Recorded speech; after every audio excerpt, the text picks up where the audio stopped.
Dans une cellule, vous avez la possibilité de saisir des données de différentes tailles. C'est pourquoi Excel 2010 vous permet également de modifier la taille des colonnes et des lignes à l'intérieur même d'un tableau.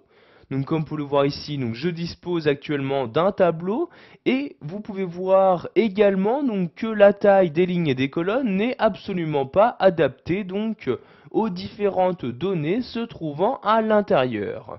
Vous pouvez voir par exemple ici pour la première colonne, la colonne identifiant que celle-ci est beaucoup trop grande par rapport aux données se trouvant à l'intérieur. Nous allons donc voir ici comment réduire la taille de cette colonne-ci. Pour ce faire, je repère tout d'abord le numéro de colonne. Donc ici, il s'agit du numéro A. Ensuite, je vais me rendre à droite de cette colonne. Donc vous voyez ici sur le trait qui la sépare de la colonne suivante. Donc j'ai donc maintenant mon curseur qui ressemble à celui-ci. Une fois que c'est le cas, je vais faire un clic de souris et tout en maintenant le clic de ma souris, je vais pouvoir la déplacer. Donc soit à droite pour agrandir ma colonne, soit à gauche pour à l'inverse diminuer ma colonne. Donc je vais par exemple ici choisir cette taille-là, je lâche donc le clic de ma souris et comme vous pouvez le voir très rapidement ma colonne a diminué de taille. Donc vous pouvez faire ceci pour toutes les colonnes ou encore les lignes présentes dans votre document. Donc si je souhaite ici agrandir cette colonne-ci, je clique sur ce trait-là et tout en maintenant le clic de ma souris, ici je la déplace vers la droite, donc comme ceci. Je lâche le clic de ma souris et vous pouvez voir que maintenant la colonne en question est bien plus grande qu'auparavant.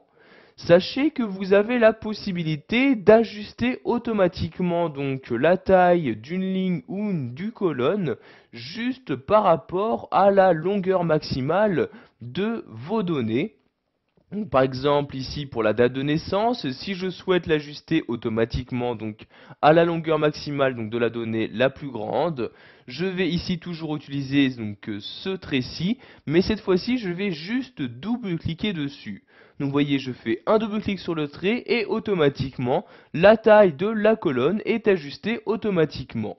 Donc vous pouvez faire ceci pour toutes les colonnes ou lignes de votre document. Donc par exemple pour cette colonne-ci, je double-clique ici et vous pouvez voir que celle-ci s'est maintenant réduite toujours de façon automatique. Donc vous pouvez également faire ceci pour les lignes. Donc ici je double-clique sur ce trait là et vous pouvez voir que la ligne ici est revenue à son état d'origine. De même pour celle-ci, je fais un double-clic et voyez que la ligne, la largeur de ma ligne a bien été modifiée. Pour finir, nous allons voir quelle est la troisième manière pour modifier la taille d'une colonne ou d'une ligne. Donc je vais par exemple ici prendre cette colonne-ci.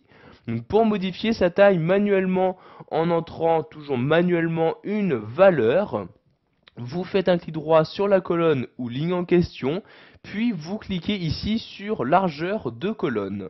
Vous avez donc maintenant une nouvelle fenêtre qui s'ouvre. Donc dans cette fenêtre, vous n'avez juste qu'à saisir ici, dans le rectangle ici, la valeur que vous souhaitez donner à cette colonne-ci. Donc par exemple ici, je vais mettre 14, que j'insère à l'aide de mon clavier. Puis je clique ici sur OK comme ceci. Et vous pouvez voir qu'automatiquement, la colonne prend la valeur que j'ai choisie et s'adapte automatiquement. Voilà, vous savez maintenant comment ajuster la taille de vos lignes et de vos colonnes dans votre tableau Excel 2010.